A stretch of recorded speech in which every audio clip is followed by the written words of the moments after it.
Assalamualaikum warahmatullahi wabarakatuh.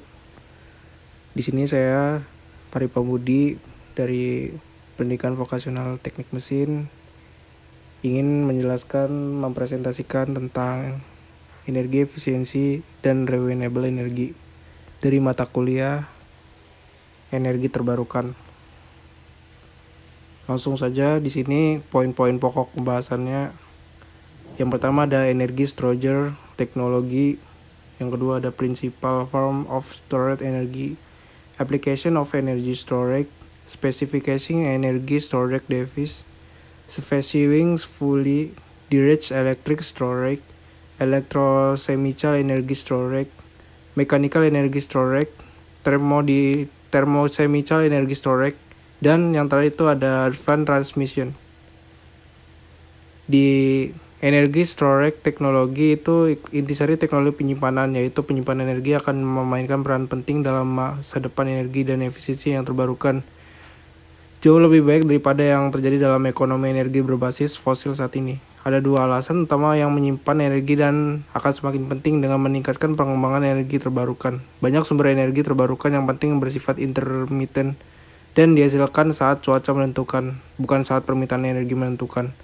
Banyak sistem transportasi membutuhkan energi untuk dibawa bersama kendaraan. Energi dapat disimpan dalam berbagai bentuk sebagai energi mekanik dalam zat yang berputar. Dimanfaatkan atau ditinggikan sebagai energi panas atau listrik yang menunggu untuk dilepaskan dan diikat kimia. Selanjutnya yaitu dari media penyimpanan yang dapat mengambil dan melepas energi berupa listrik mempunyai nilai yang paling universal. Karena listrik dapat diubah secara efisien, baik menjadi energi mekanik maupun energi panas. Sedangkan proses konversi energi lainnya kurang efisien. Listrik juga merupakan keluaran dari 3 teknologi energi terbarukan yang paling menjanjikan, yaitu turbin angin, panas matahari, dan fotovoltaik. Di sini dijelaskan gambar tabel berikut, yaitu tabel overview of energy storage technology and their application. Selanjutnya yaitu principal form of storage energy. Dari media penyimpanan yang dibahas dalam bab ini dapat menerima dan mengantarkan energi dalam 3 bentuk dasar, yaitu listrik, mekanik, dan thermal. Energi listrik dan mekanik keduanya dianggap berkualitas tinggi penyimpanannya, transmisi, dan distribusi energi. Because dari principal form of storage ini.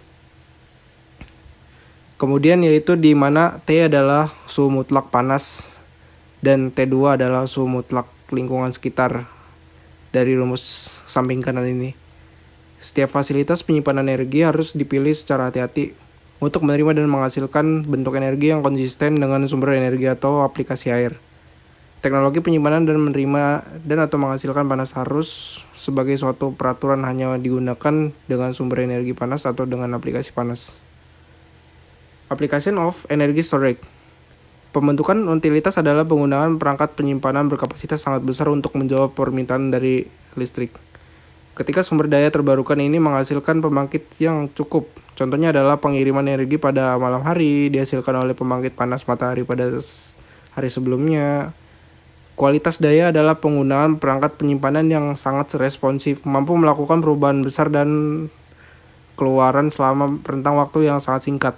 Untuk memelancar pengiriman daya selama peristiwa peralihan pemadaman singkat atau pengoperasian pabrik.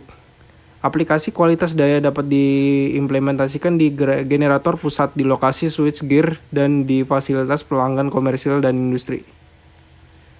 Kemudian teknologi jaringan distribusi memungkinkan pembangkit dan penyimpanan energi di lokasi pelanggan, bukan di fasilitas pusat utilities. Jaringan terdistribusi adalah konsepan penting untuk memungkinkan teknologi fotovoltaik yang efektif dalam skala kecil dan dapat dipasang di rumah pribadi dan bangunan komersil. Ketika dipertimbangkan dalam konteks fotovoltaik, penyimpanan energi untuk jaringan distribusi mirip dengan aplikasi pembentuk utilitas karena keduanya merupakan solusi untuk sumber daya terbarukan yang terputus-putus. Kemudian, specific energy storage device. Dari setiap teknologi penyimpanan energi, apapun kategorinya secara kasar dapat dicirikan oleh jumlah kecil dari parameter waktu self-discharge. Ukuran dari unit dan efisiensi berfungsi untuk membedakan berbagai kategori. Dalam suatu kategori, pemilihan teknologi penyimpanan yang lebih baik dapat dilakukan dengan memperhatikan siklus hidup, energi spesifik, dan daya spesifik, densitas energi, dan densitas daya. Waktu pengosongan sendiri adalah waktu yang diperlukan untuk perangkat penyimpanan yang terisi penuh dan tidak saling terhubung untuk mencapai kedalaman pengosongan DOD tertentu. DOD biasanya digambarkan sebagai presentasi dari kapasitas penyimpanan yang berguna, sehingga misalkan 90 DOD berarti 10% dari kapasitas energi yang perangkatnya yang tersisa, dan lain-lain. Kemudian selanjutnya ada semua teknologi penyimpanan dipetakan oleh waktu pengosongan otomatis dan diukur unit. Tidak semua garis tersembunyi ditampilkan. Waktu self-discharge yang lebih besar selalu lebih diinginkan, tetapi kurang lebih penting tergantung dengan nilai dari aplikasinya, melainkan harus disesuaikan dengan penerapannya. Dari ukuran unit besar, aplikasi kualitas daya jauh lebih sensitif terhadap waktu yang pengosongan otomatis tetap membutuhkan ukuran unit yang modern. Berikut ini adalah gambar dari self-discharge dari 10% DOD. Selanjutnya adalah efisiensi. Dari efisiensi adalah rasio output energi dari perangkat dengan input energi seperti kepadatan energi dan energi spesifik. Batas sistem harus dipertimbangkan dengan cermat saat mengukur efisiensi. Kemudian adalah specific fuels. Bahan bakar adalah setiap zat relatif homogen yang dapat dibakar untuk menghasilkan panas. Meskipun energi yang terkandung dalam bahan bakar selalu dapat diekstraksi melalui pembakaran, proses lain dapat digunakan untuk mengekstrak energi. Misalnya reaksi dalam sel bahan bakar dapat berupa gas, cair, atau padat. Semuanya teknologi penyimpanan energi dalam kategori termokimia. Menyimpan energi dalam bahan bakar dalam kategori elektrokimia. Hidrogen elektromagnetik adalah bahan bakar dari panas laten dalam uap air bisa sangat besar, terutama untuk bahan bakar kayak hidrogen yang khas dalam aplikasi energi terbarukan. Kemudian adalah direct electric storage. Kapasitas penyimpanan energi dalam medan listrik antara dua konduktor yang bermuatan berlawanan. Biasanya plat konduktor tipis digulung atau ditumpuk menjadi konfigurasi yang kompak dengan dielektrik di antara mereka. Dielektrik mencegah lengkungan di antara plat dan memungkinkan plat menahan lebih banyak muatan. Dari sini meningkatkan penyimpanan energi yang lebih maksimal.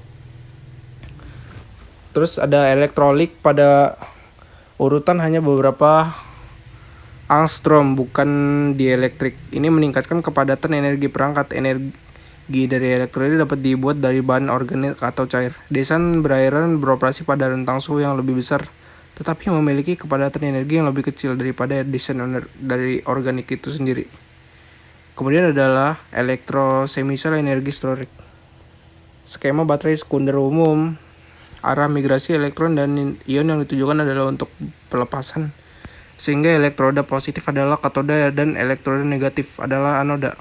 Selama pengisian elektron dan ion bergerak dalam arah yang berlawanan dan elektroda positif menjadi anoda sedangkan elektroda negatif menjadi katoda. Berikut ini gambar dari ion positif dan ion negatif.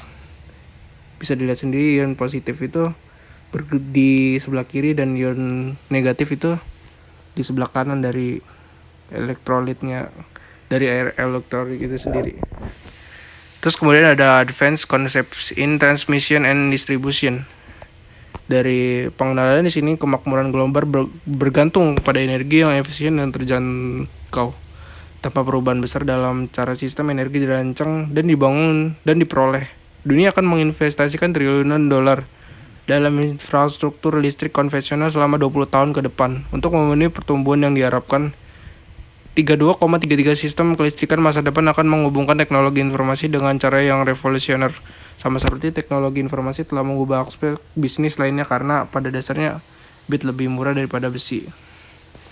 Manfaat yang telah dicapai oleh industri terdapat yang menggunakan informasi waktu nyata, sistem e-bisnis, distribusi dan efisiensi pasar untuk meminimalisasikan kebutuhan akan inventaris dan infrastruktur, serta memaksimalkan produktivitas, efisiensi, dan kendala. Dan itu saja presentasi dari saya. Kurang lebihnya mohon maaf. Wassalamualaikum warahmatullahi wabarakatuh.